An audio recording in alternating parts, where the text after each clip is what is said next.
میں نے آپ سے وعدہ کیا تھا میرے ذہن میں کوئی کلام آئے گا تو میں بتا دوں گا. آ چکا ہے کلام، بس بتانے کی دیر ہی ہے. ماشاءاللہ. لیکن اب سننے والے دیکھتا ہوں، ہمارے کشمیر میں سننے والے پتہ کس کو کہتے ہیں؟ اگر جس سامنے سے سن رہے ہو وہ سامنے بھی آ جاتے ہیں، تو سامنے بھی آنا ہے اور سامنے بھی سننا ہے، دونوں چیزیں کرنی ہیں. بہرحال وقت میرے پاس بڑا لمبا چوڑا ہے، میں یہاں کسی کو تب تک نہیں آنے دوں گا جب تک عادل صدیقی صاحب آئیں گے. کوشش میں کروں گا گلا میرے ساتھ رہے، ورنہ میں ہندوارہ سے یہاں تک چلتے چلتے بہت تھکا ہوا، نہیں بیٹھتا نہیں ہوں کھڑے ہو کے. بہرحال مجمع میرے سامنے ہے، یہ کیفیت میں جان سکتا ہوں کہ اتنے معزز افراد اور ان علماء اکرام کی موجودگی میں مجھ جیسے ناچیز کے لیے یہ جگہ کافی نہیں ہے کہ میں یہاں کھڑا ہو جاؤں، لیکن ان کی وساطت سے، ان کی دعاؤں سے، قرآن پاک کی نسبت اور رسول اکرم صلی اللہ علیہ وسلم ثناخانی کی جو نسبت مجھے میسر ہے، میں اس صدقے سے یہاں پہنچا ہوں. ورنہ میری طاقت، ہمت اور میرا مقام، مرتبہ تھا کہ اگر یہ مرتبہ نہ ہوتا تو میں شاید سب سے پیچھے صف میں ہوتا. بہرحال یہ آپ کی دعائیں ہیں، آپ کی محبتیں ہیں کہ میں یہ سارا سفر کر کے جو آپ تفصیلاً سن چکے ہیں تو وہ سارا منظر بہرحال آپ کے سامنے ہے. زیادہ وقت نہ لیتے ہوئے اپنے وہ سارے کلام جو میرے ذہن میں ابھی گھوم رہے ہیں میں پیش کرنے کی کوشش کر رہا ہوں. مجھے امید ہے انشاءاللہ یہ مجمع سنے گا بھی اچھے سے، اور سننے کے بعد دل خوش ہو جائے گا تو وہ سبحان اللہ، اور اتنا بھی دل خوش ہو جائے کہ نعرہ بھی لگ جائے تو وہ بھی انشاءاللہ کافی نہیں ہوگا.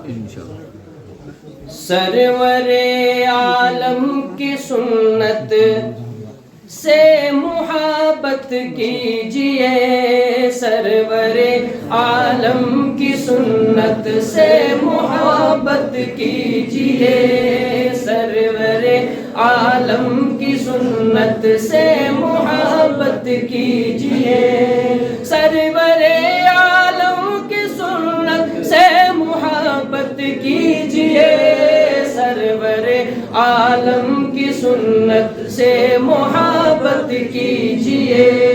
بے قصوں، ہاں بے قصوں اور بے قصوں اور بیواؤں کی خدمت کیجئے، بے سہارا اور بیواؤں کی خدمت کیجئے، بے سہارا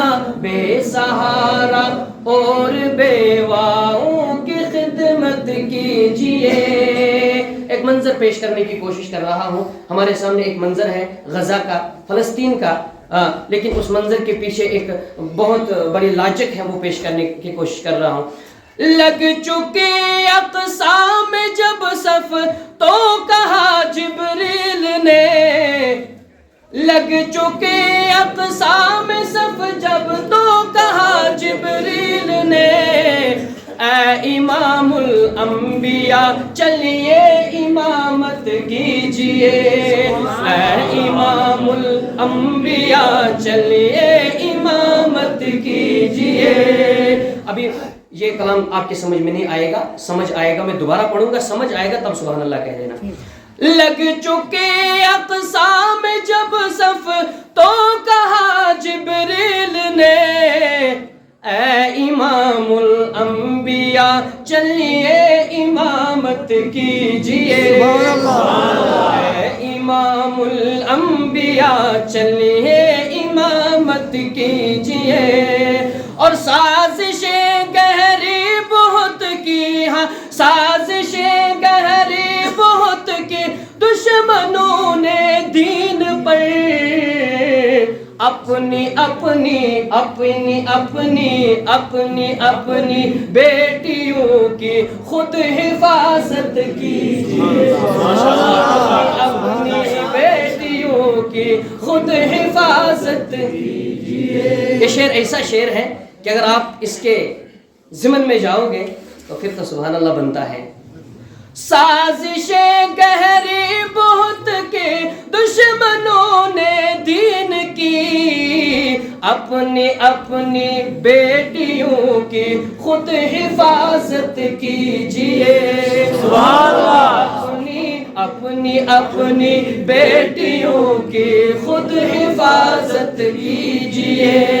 عافیت امن و سکون و برکت کے لیے، عافیت امن و سکون اور خیر و برکت کے لیے، گھر میں صبح و شام قرآن کی تلاوت کیجئے، گھر میں صبح ہو شام قرآن کی تلاوت کیجئے، گھر میں صبح ہو، گھر میں صبح ہو، گھر میں صبح ہو شام قرآن کی تلاوت کیجئے، سرور عالم کی سنت سے محبت کیجئے، بھارا اور بیواؤں کی خدمت کیجئے، بے سہارا اور بیواؤں کی خدمت کیجئے۔